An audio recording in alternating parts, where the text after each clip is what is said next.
Datozen Gabonetatik aurrera, Azpeitiko haurrek jolasleku berri bat izango dute San Agustin plazan. Haur jolasak zoru bigun baten gainean kokatuko dira, erortzen badira kolpeak arinagoak izan daitezen. Eta inguruko espaloiari esker, aire garbiagoa arnastuko dute. Izan ere, jartzen ari diren zoladurak propietate garbitzaileak ditu. Ekogranikek baldosaren gainazalean fotokatalisi izeneko erreakzio kimiko bat sortzen du. Una reacción química, por otro lado, parte natural, que se llama fotocatálisis. Katalizatzaile gisa funtzionatzen duen erdieroale batek eragiten du erreakzioa. Erradiazio ultramorea surgatzean, zenbait erradikal aske sortzen dira, xaboi burbuilak bezala igotzen direnak. Eta ihes horietatik edo errekuntza txarretatik datozen oxido nitrosoekin talka egitean, gas horiek degradatu egiten dira, nitrato bilakatzen dira erreakzio kimikoaren eraginez. Industria jarduerek, ibilgailuen ihes hodiek eta etxeetako berogailuek oxido nitriko kantitate handiak isurtzen dituzte atmosferara.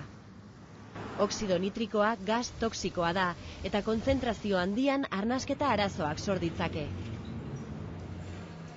Zoladura honek gainazalean daraman fotokatalizatzailearen bidez, nitrato solidoen partikula txiki bilakatzen du gas kaltegarri horien zati handi bat, eta partikula horiek haizeak edo euriak eramango dituzte. Fotokatalizia deritzan erreakzio kimiko hori gerta dadin, baldosaren katalizatzaileak argi eta hezetasun kantitate jakin batzuk jaso behar ditu.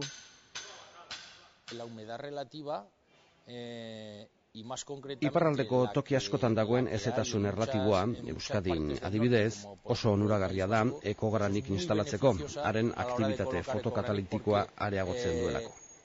Alicienta e incrementa su actividad fotocatalítica.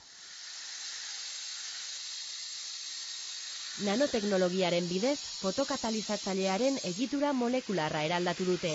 Hala, gasen 40% xurgatzeko gai da. Jatorrizko produktu kimikoak berriz, 5% baino eluke xurgatuko. Laborategiko probak Herbeheretan egin zituzten, Twenteko unibertsitatean.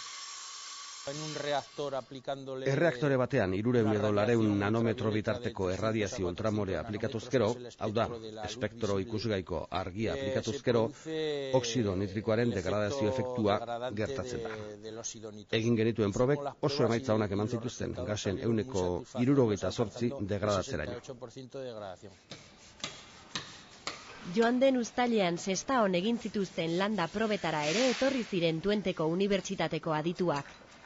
Oxido nitrikoak 19% eta 146 bitartean murriztea lortu zuten orduan. Konparaketa bat egiten da. Zoladura fotokatalitikoa duen eremu batean, oxido nitrosoaren analizagailu bat jartzen da, eta ondoan dagoen eremu batean, beste bat. Orduan, bien arteko diferentziala ateratzen da, kaletik pasatzen den trafikoaren arabera. Auto bat zoladura fotokatalitikoaren ondotik pasatzean dagoen kutsadura eta beste zoladuraren ondotik pasatzean dagoena neurtzen dira eta bien arteko desberdintasuna hartzen da kontuan.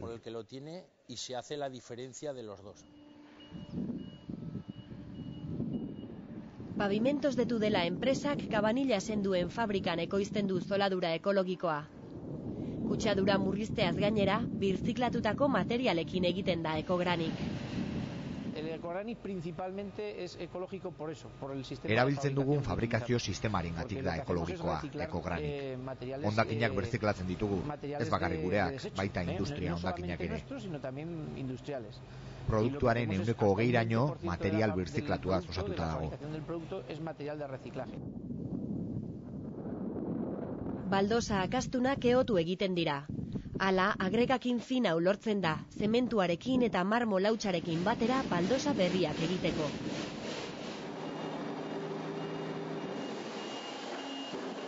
Fabrika honetatik 2500 metro karratu zoladura irteten dira egunero.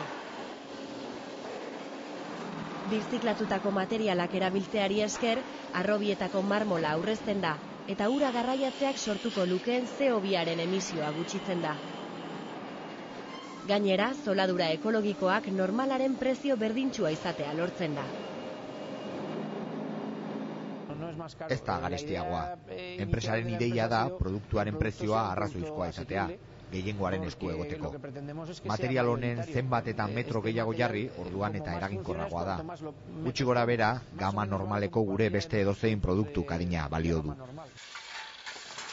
Airea garbitzen duen zoladura jarri duen lehen herrietako bat izan da Azpeitia. Baina laster etorriko dira beste batzuk, hala nola Beasain edo Soria. Badira urte asko fotokatalizia Japonian erabiltzen dela eraikinak garbi mantentzeko, eta Europara ere hasi da iristen.